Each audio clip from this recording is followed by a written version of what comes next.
Hi folks, Pat Gage here from the G Group, and in this short video I'm going to explain to you some of what is value add. I know if you're in commercial real estate or getting into commercial real estate, that term is thrown around loosely, like what is it, so that's what we're going to go over in this video today. And it's going to be a shorter video.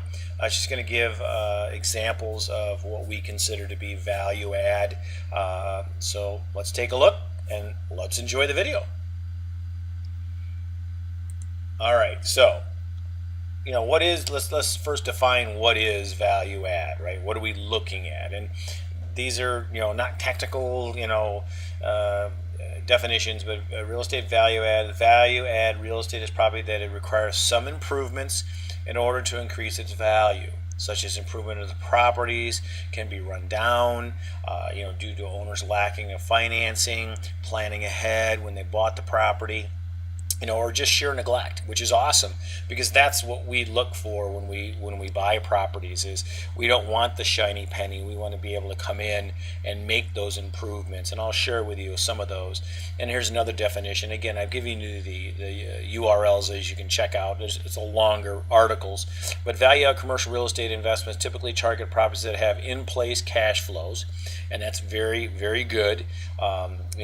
And again, there is value add where it's 50% vacant, stuff like that. Now there's heavy value add, and there's light to moderate value add. You just got to be cognizant of which one it is, and then choose it. Choose which way you want to go. But I wanted to give you the definition of value add because it's thrown around a lot in the commercial real estate realm. Okay, all right, so let's get started with some things that are what we consider value add, right? Examples of value add ideas, right? Outdated exteriors of the complex, okay? A paint color that was 1970s, 1980s, or even 2000s, right? Parking lot needs to be repaved or restriped, a lot of holes, potholes. This is maybe a sign of the building owner not really caring, not having the money to do that.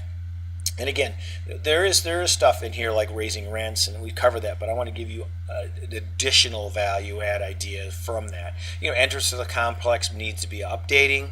Maybe the sign, or there's no sign. There's no monument sign. It's lit up with solar lighting or whatever. There's no gates. There's no fences. These are simple fixes that you can do, very inexpensive compared to the overall grand scheme of things, that can really add value to the property, right?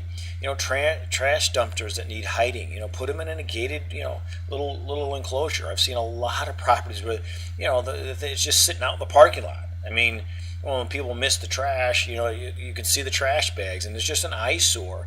Simple things like that of enclosing the dumpster goes a long way for residents, right? That you care. Parking lot lights need new LED lighting, or even needs lighting, right? You can get solar lighting or LED lighting to light up the parking lot so people can feel safe and secure when they're walking to their car and getting out early in the morning, right? Landscaping, right? A lot of people don't do landscape, or they've done it 20 years ago, and the trees are sticks, right? It's simple things. Older windows, right? In the south, where we purchase properties, we do the screens that block out a lot of the sun coming in. Simple things like that. Simple things that can make a big difference, right? Signage for the complex. I kind of talked about that with the monument signs. Just signage all over. Signage, within the complex itself of, hey, if you, see the manager for, how to get this parking spot, or your handicap parking spots and stuff like that. Exterior lighting, right? Exterior lighting, not only in the parking lot, but outside the building. If there's a long walk from your parking lot into your complex or into your apartment unit, you may want to think about putting lighting in there, so that again they can feel safe and secure, and it looks well lit, right? Rents below market, obviously that's always. And nowadays we're in the seller's market, and during the almost the second year of the pandemic, so that's when I'm filming this video. So, below market rents we always look for, but these are other ideas you can look at. Even if the rents are at market, you can still look at these different ideas. Amenities lacking as compared to the other properties, right? You may not have a gym, you may not have a business center, you may not have on-site laundry, you may not have hookups in the units, right? And that's big. I can tell you that from experience. I have turned down apartments where I had to lug my laundry across the complex. I ain't gonna do it. Sorry. And again, no laundry in the units. People won't do that, and that's a convenience, and that's something where you need to look at and say, okay, how can I do that? How can I put a hookups? No laundry on the site.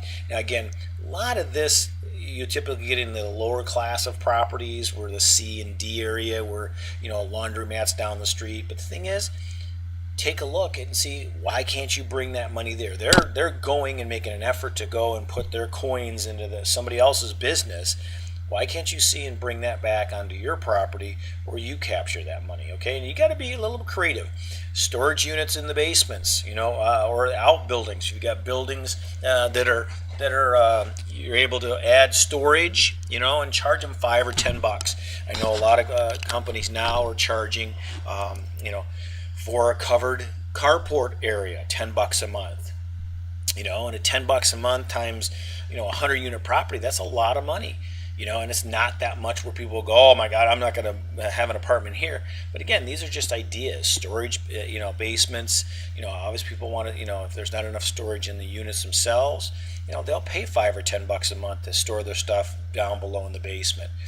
Dog parks. And again, some of this stuff you got to look at what your area commands, but a dog park, but a simple area where they can walk their dogs, or fence it off. Cost you very little to put a dog park in and put a sign up, put some bags there they can pick the poop up. Boom, and all of a sudden they bring their dogs. Guess what? You can charge them pet rent then too. Bingo, right? It kind of helps it all, right? Outdated appliances in units. And again, this is pretty standard. You hear this, but hopefully what I've given you is ideas to start you thinking, your creative juices flowing. Outdated counters and cabinets. And these are ones here that we see all the time and hear all the time, right? Carpet throughout the units. A lot of people don't want carpet in their kitchen. There's a lot of tile, a lot of vinyl plank flooring. That's what you got to look at. You got to look at the current trends going on. And again, from a cleaning standpoint, you really don't want carpet throughout, because that's a hassle if people spill drinks or whatever. Landlord pays utilities. This one still just today just kills me. I mean, you're a landlord and you're paying everything, and I'm like, okay, gee, I wonder why you're trying to sell. I mean, it's just that to me is just so foreign, because I've owned homes and I've rented apartments, and when I have my own home, I'm paying the electric, I'm paying the gas, I'm paying the energy bills. Nobody else is. The state's not. And also mismanagement, that we look at that as well too. So that's a bigger one as well. But again, just giving you some ideas, just giving you some creative juice ideas here and seeing what works. And I hope this was good for you. I hope this video gave you some type of ideas. But here I would like to tell you a little bit about a Block G and what we're looking for. This is our elevator speech, as I say. We're looking for value-add opportunities. Obviously, some of the stuff I listed out in this presentation here, we're looking at 1970s units and up. Okay, up until about 2010, 2010, B and C class areas of secondary and tertiary markets. Our purchase price is anywhere from $2 million to $11 million. I do that instead of units because 20 units in Michigan is priced a lot different than 20 units in Florida, right? And then our focus states are Michigan, Indiana, Georgia, Missouri, and Colorado at this point. But if you live in those areas and you have properties or you want to partner up with us, let us know. Give me a holler. And again, this is what we're looking for. We're buying right now. I'd also would like to end the video and give you a chance to get a free gift. Our free special report we've created on what's the best investment, the stock market or real estate. and hopefully seeing that you've stayed 9 minutes here on this video. I'm assuming that it's real estate, but again, I don't want to assume. But go to opportunitycreator.com and pick up our free report there. Again, we don't spam. I think we may only email once a month, if that. So we're not big on emailing, spamming, and stuff like that. But we'd love you to have the free report and love to hear from you. So talk to you soon.